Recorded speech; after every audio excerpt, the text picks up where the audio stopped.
Coming up on Talking Points, a new COVID variant is causing travel closures and new restrictions. We'll have the latest on what you can expect. And the Biden administration releases oil reserves in the wake of rising gas prices. How soon before you can see the effect at the pump? And major trials in Wisconsin and Georgia come to a close. We'll have the latest next. Talking Points right now.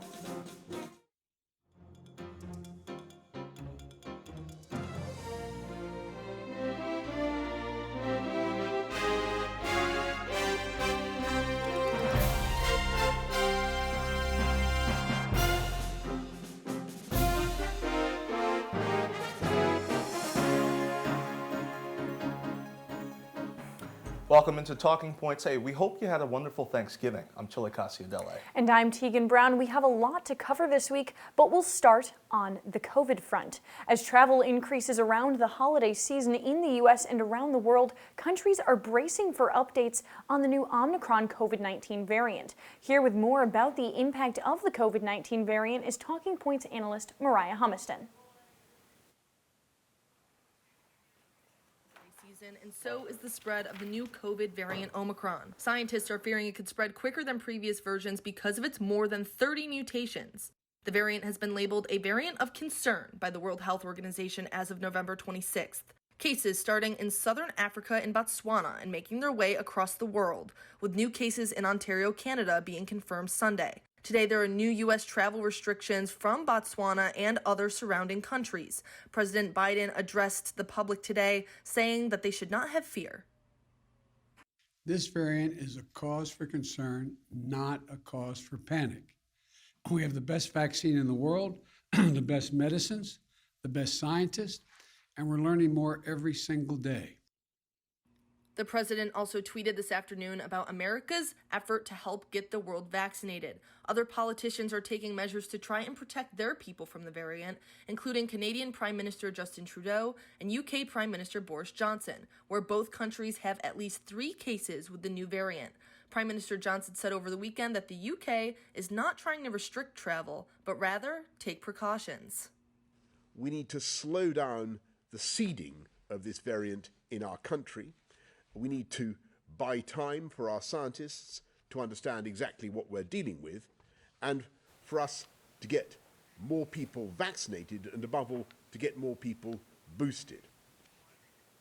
Talking Points analyst Moriah Humiston joins us now. So Moriah, we've seen similar fears with the Delta variant earlier this year. Are we going to see, a difference with any fears of the Omicron variant? So right now there's a big similarity with this fear, and it's that it's all unknown. Reported earlier today and over the weekend with this Omicron variant is that people aren't going to know anything about data about how this is going to affect vaccines or anything, or how we'll react to this for 2 weeks. So right now across the world it's containing the variant, but we don't know enough information about it yet to how it's going to impact those who are vaccinated or not vaccinated. And you mentioned this 2-week period of spread. Is there a chance that this virus is already in the United States? So Dr. Fauci said over the weekend that he would not be surprised if this was in the United States. And we're seeing reported this morning in Ontario, there were 3 cases. In the UK, there are also 3 cases. Right now, there are 0 cases in the United States, but we're not sure if that will be the case in the future. Absolutely. Moriah Humiston, thank you so much for joining us. President Joe Biden has announced the U.S. will begin restricting travel from 8 countries in southern Africa today after a new coronavirus variant was found to be emerging. Here with more details behind the ban is Talking Points analyst Lindsey Fine. Lindsey? Thanks, Teagan. Yeah, so beginning today, Biden announced this Friday. He actually originally wanted to start it on Friday, but after consulting his advisors, they decided to actually push it back to today for the ban to start. There will be a travel ban from these 8 countries. However, legal residents, citizens, or spouses and children of either type of those people can still travel to the U.S. Fauci has said that 2 weeks or more before information about this virus transmissibility will be available, and that this travel ban should stay in place for at least that long. Biden also doesn't predict any more restrictions from any other countries or anything like that. And then taking a look right now, countries with other bans, so there are other countries across the world actually doing similar things. Japan and Israel have total bans of all foreigners, And then some restrictions, mainly restricting people from South Africa or Southern Africa, are the United States obviously has done that, as well as the European Union and the countries in it, as well as 44 other countries. It has been detected all across the world. Again, it started down here and then it spread to Canada. There have been new cases reported in Portugal and Ireland, and then other ones are kind of people traveling through those places. The World Health Organization warned today that the global risk posed by this variant is very high, and that we should accelerate vaccinations and just, again, making it more clear that vaccinations are important in ending this pandemic. That's all I have for you guys right now. Guys, back to you. Lindsey Fine, thank you so much. U.S. inflation is at its highest point in around 30 years. Talking Point's analyst Ericka Love is here to discuss what President Biden and his administration ordered this morning. So, Ericka, we are hearing today that President Biden is ready to tap into this strategic oil reserve to help the national economy. So, what are some of the details behind this key move?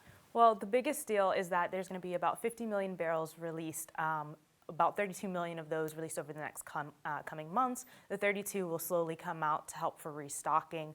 The biggest part about this is that the decision was made through consultations and coordinations with other countries like the UK, the Republic of Korea, China, and Japan and India. This decision is a very big deal as to help prices go down. The White House thinks by about 10%. And what argument are economists making about this cause of inflation?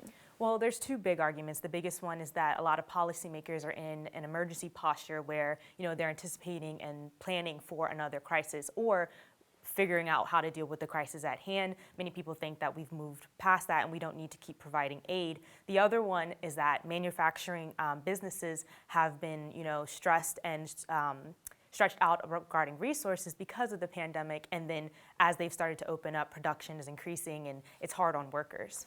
So, we're seeing what's happening right now, but let's take a look, further in the future. What does the future of the economy look like in these coming months? Yes, so President Biden has spoken a lot about this. We're going to see gas prices go down.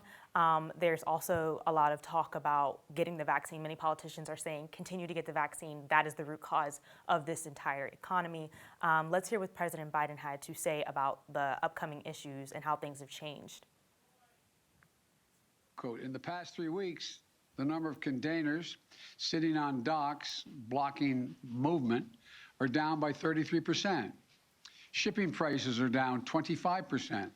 More goods are moving more quickly and more cheaply out of our ports, onto your doorsteps and on the store shelf. So, Ericka, tell me, a little bit more about what you know about this and what we're going to see. Yes, so President Biden, like I said, has repeated this rhetoric, get the COVID vaccine. Other politicians are saying the same thing. Economists are saying it's going to take a while. It's not going to end quickly. The pandemic hit a lot of businesses hard. We have a lot to look forward to. President Biden also spoke about supply chains. We can hear what he has to say about that.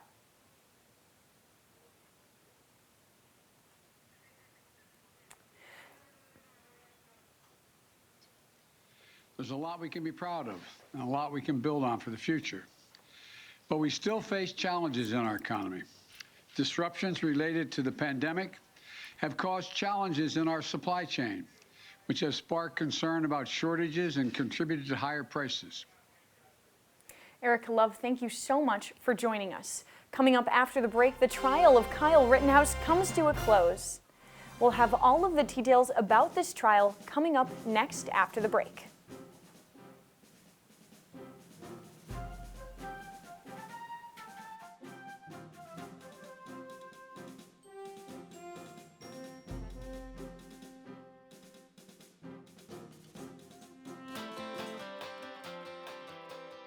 OTN is on all your favorite apps: Apple TV, Fire TV, and Roku.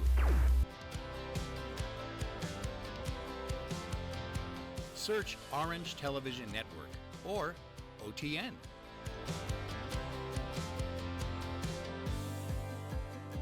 OTN has its best shows, short films, and CitrusTV on demand.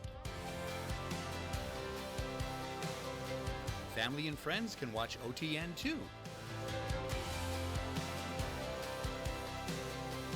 Watch Watch the live stream of OTN to catch live Citrus TV news, live from Studio B, and mornings on the Hill.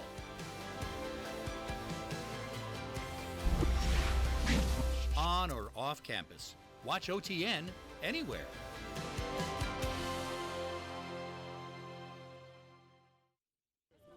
Leaving hot coals improperly extinguished can cause a wildfire. Hey guys, it's Smokey! It looks as if Smokey is going to use the drown, stir, drown and feel technique. After the first drown, a good stir. Next, another drink. And finally, a close feel. Is it cool? Okay. Yeah. Hey Smokey, catch! Oh, my bad, Smokey. Only you can prevent wildfires.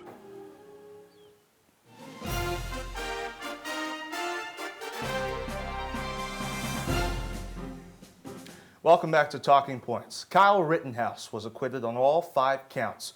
He claimed self-defense in the killing of 3 people in Kenosha, Wisconsin. Talking Points analyst Olivia Maniscalco has more. Olivia. Yeah, so Kyle Rittenhouse was talking to... So Olivia, Kyle Rittenhouse has been spotted speaking with national conservative figures in Florida and other spots around the nation. What has he been saying following his not-guilty verdict? Yeah, so he went to Mar-a-Lago and he was talking to former President Trump.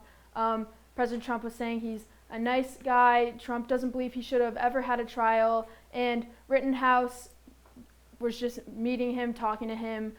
He also went on Fox News and had a talk with Tucker Carlson. Carlson and him talked. He just explained in a more informal setting just what happened in Kenosha. He talked about the Black Lives Matter movement. He said he does support the movement. He doesn't support it when it gets to burning down businesses and that sort of thing, but he does support it. He's going to be in a documentary with Tucker Carlson. He also talked about how he doesn't agree with his initial attorneys, how they wanted to keep him in jail, and they had all this media coverage from him right at the start when this first happened. So he said a lot to Tucker Carlson on Fox News. So Olivia, you mentioned this media coverage, but can you briefly highlight some of the key moments from this trial? Yeah, so Kyle Rittenhouse's defense came out and they just argued straight self-defense. This was completely self-defense. It was not, he didn't mean to do any of this, and the prosecution basically was just trying to refute that the entire trial. They had many witnesses. They had Gage Grosskreutz, who was the one victim who didn't die. He got shot in the arm. But in the end, he was acquitted on all 5 counts. First, he was acquitted on first-degree intentional homicide. Intentional means he meant to kill the person. This was not an accident. That was for Anthony Huber because he pointed the gun at Huber. And then for first-degree reckless homicide, he was not guilty. That was to Rosenbaum, where Rosenbaum attacked him. They attacked each other. He was not guilty for that as well. And then first-degree recklessly endangering safety. That was for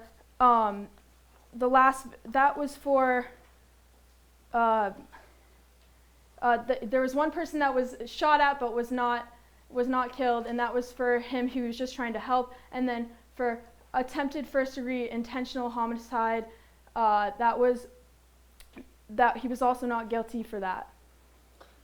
Now, it's been more than a week since this not guilty verdict came down. We've seen in America division over cases like this and other ones over the past few years, deep divisions. How is America responding to this decision? America's pretty divided. You have some people saying he totally should have been charged, he's a gunman, a vigilante, and then you have the other side saying he was completely innocent, it was self-defense. But the bottom line is that America really doesn't know what to think about this. Some people are saying, what if it was a black person on the stand? What if this reveals flaws in the justice system? But everybody has a different opinion on the trial. Talking Points analyst Olivia Maniscalco, thank you. The 3 men who were accused of shooting and killing Ahmaud Arbery were found guilty of murder charges. All 3 men pled not guilty. The jurors found Arbery's death to be racially motivated. Talking Points analyst Tyler O'Neill has more details on the 2-week trial. So Tyler, thanks for joining us. How is the nation responding to these guilty verdicts? The nation is fully supporting these verdicts. As you said before, they were seen to be racially motivated. Now, there was no evidence presented within this trial about race. That trial will come next year, as with federal hate crime charges against them. So there was no talk about that yet, but as many see it as justice for Arbery and the black community, especially since the jury only had one black man out of 12, and the community has more black men within it. So they believe it didn't fairly represent that, but since he still got his justice, this ruling has a lot of support. So prosecutors are calling for the three men in this case to be sentenced to life after the verdicts that came down. What is next? Right, so now that these are federal murder charges and malice charges, automatically life sentences. Now the judge has to decide whether or not there's going to be parole for him. But that's going to be up to the judge. Now, since they already have the life sentence, they're already going to have to do 30 years no matter what, and then after that, it depends if they get parole. So these three men, they've been found guilty now, and the next question for them and their lawyers is, what is the defense's plan for an appeal? Right, so they do plan to appeal. One of the reasons they said is that it was held within Arbery's community, so there's a chance that the jury could have been biased since it's within his community, people could have known him or felt for him and swayed the ruling. Now, they also had evidence they wanted to bring in within the trial, but the judge forbade it. Arbery's criminal record, records of his mental health, and the fact that he was on probation, all was excluded from this trial, and the defense wanted to include this, so they're going to try to bring this in next time. Talking Points analyst Tyler O'Neill, thank you so much. Coming up on Talking Points, at least 27 people are dead after their boat capsized in the English Channel. We will discuss how France and England responded to the incident after this short break.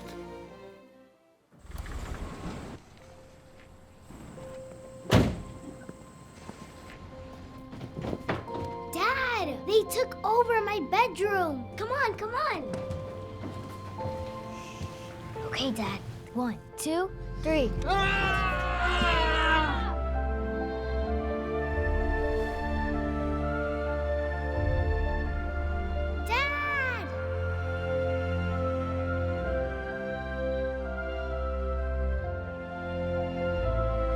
You saved me. Dad? Are you okay? I'm fine, dear.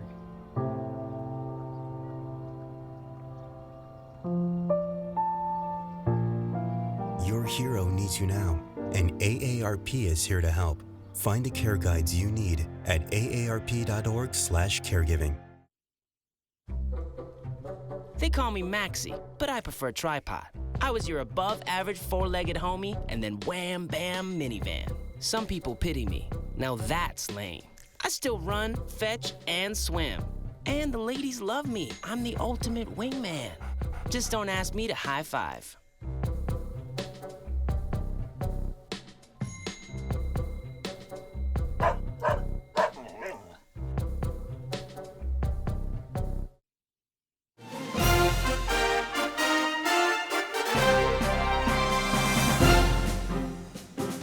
At least 27 people attempting to flee to England are dead after their boat capsized in the English Channel.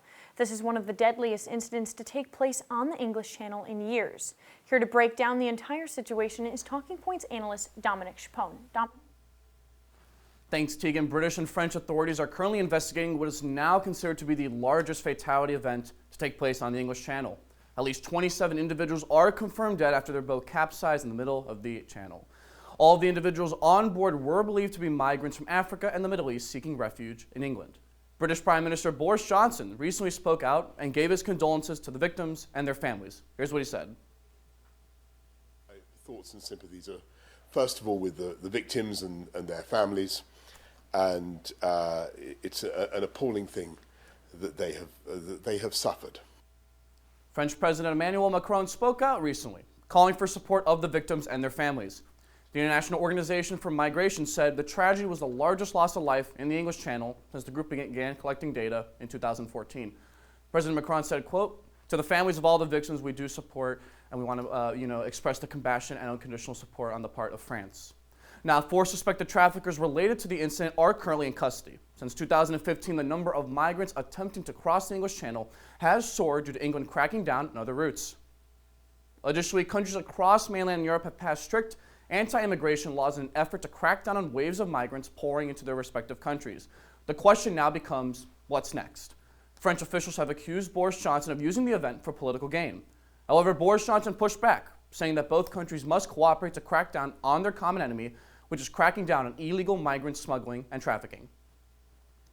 And it also shows how vital it is that we now step up our efforts to break the business model of the gangsters who are sending people to sea in this way. And this year, more than 25,000 people have crossed the English Channel to the United Kingdom, 3 times the total for all of 2020.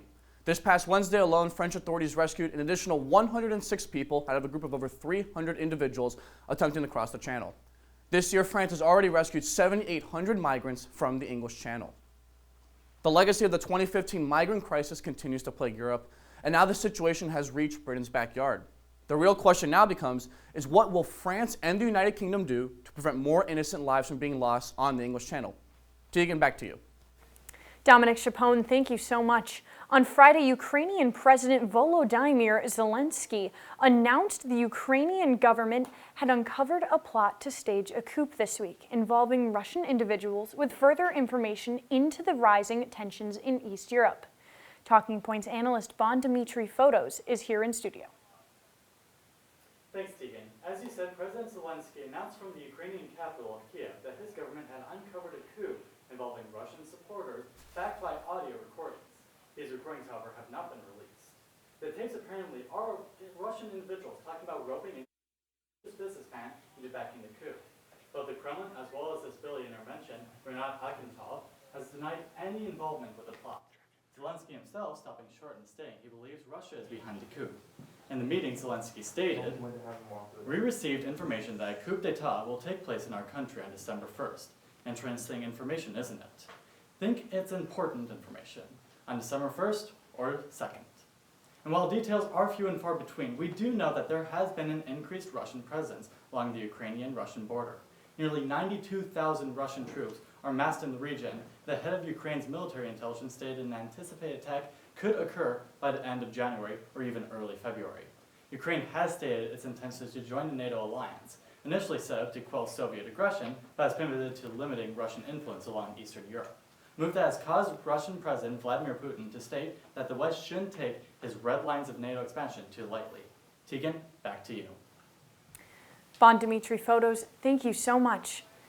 Coming up on Talking Points, we break down a new release of documents in the Andrew Cuomo sexual harassment investigation. Stay with us.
I see you mobbing over her. Let's go. Let's mob. Let's crawl. Let's crawl. Let's crawl. Hey, yo, we mobbing. Come on, girl. Let's crawl. Hey, yo, let's crawl. Hey, yo, let's crawl. Hey, let's crawl. Hey, yo, let's crawl.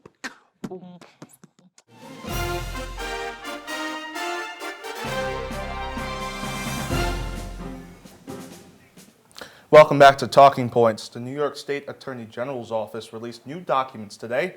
They say that CNN host Chris Cuomo tried to get information on those accusing then Governor Andrew Cuomo of sexual harassment. The younger Cuomo used media sources to help his brother's political response. And joining us to discuss this is Talking Points analyst Moriah Humiston. Teagan, I'll start off first to you. Just talking about this in general today, a lot of stuff comes out, including the fact that text messages show Chris Cuomo sparring with aides, Governor Cuomo's aides like Melissa DeRosa, over the strategy in terms of COVID, in terms of sexual harassment, and trying to deal with some of these accusers. Yeah, so Melissa DeRosa, as you said, was a top aide of Andrew Cuomo, and these text messages came out, and just a few of them, for examples, he said to her, "Please let me help with the prep." He's referring, of course, to the prep against these sexual harassment allegations, how to deal with them with the media. Another one was, "I have a lead on the wedding girl," which, of course, is referring to the woman who accused Cuomo of sexual harassment of touching her at a wedding. Now, Moriah, we're talking a little bit about the ethical issues of this, if you want to touch on that. Absolutely. Thanks, Teagan. And I think it's great what you touched on before with the context of the messages. Something important to note here is that with Chris Cuomo's show on CNN, there were times in 2020, especially during the COVID-19 pandemic for many New Yorkers, where he brought his brother on the show. Now, there are already ethical implications there, about whether you bring a family member on the show and how you go about that ethically as a journalist. But we also see this come back with these text messages. So him saying back in February and March when these text messages first came out, or it said that he might be helping with his brother, former Governor Andrew Cuomo, he said during that time on his show to his audience that he did not play a big role in this. Then from there on CNN, he continued to gain popularity. He has one of the highest rated shows on the network. And then we see, back in this past summer when Governor Cuomo, the allegations came out again and Cuomo is making the statement, these conversations lead back again to Chris Cuomo and specifically what he was saying on his show and if it was ethical for him to be talking or being involved with this at all with his brother. And again, over the summer, CNN pretty much said with Chris Cuomo that he once again did not play this big role. So now that we're seeing this evidence and we're seeing that Chris Cuomo did have these conversations with his brother and with people on his brother's team, we're seeing that this might not be an ethical situation for someone who's hosting a late night network show that specifically dissects politics and has brought his brother on in the past to talk about issues and give praise for his brother's handling of the beginning of the 2020 COVID-19 pandemic. And speaking on CNN and ethical problems that may be in regards to Chris Cuomo regarding this situation, like you said, Moriah, they've talked about this before over the summer in the first round of these allegations that came out, and now we see these. So Jeff Zucker, the boss of CNN, is going to be definitely facing some pressure from some to act on this. And CNN said today in a statement, they said that the transcripts deserve, quote, deserve a thorough review and consideration, and also said, quote, we will be having conversations and seeking additional clarity about their significance as they relate to CNN over the next several days. Now, continuing on with this, Chris Cuomo actually said back in May that he understood that this was a mistake and that he understood his involvement was a problem for CNN with, the issue of it being his brother, him having this show, and all of these issues. So he has admitted in the past that this was something that he looked back upon and regretted. And it's definitely something we'll be following as we go on over the next few weeks and months. Moriah Humiston, thank you so much for joining us. And that is all the time that we have for you on this episode of Talking Points. Be sure to follow us on Twitter and Instagram at CitrusTV News and like us on Facebook. I'm Teagan Brown. And I'm Chilekasi, Adele. Take care and good night, Syracuse.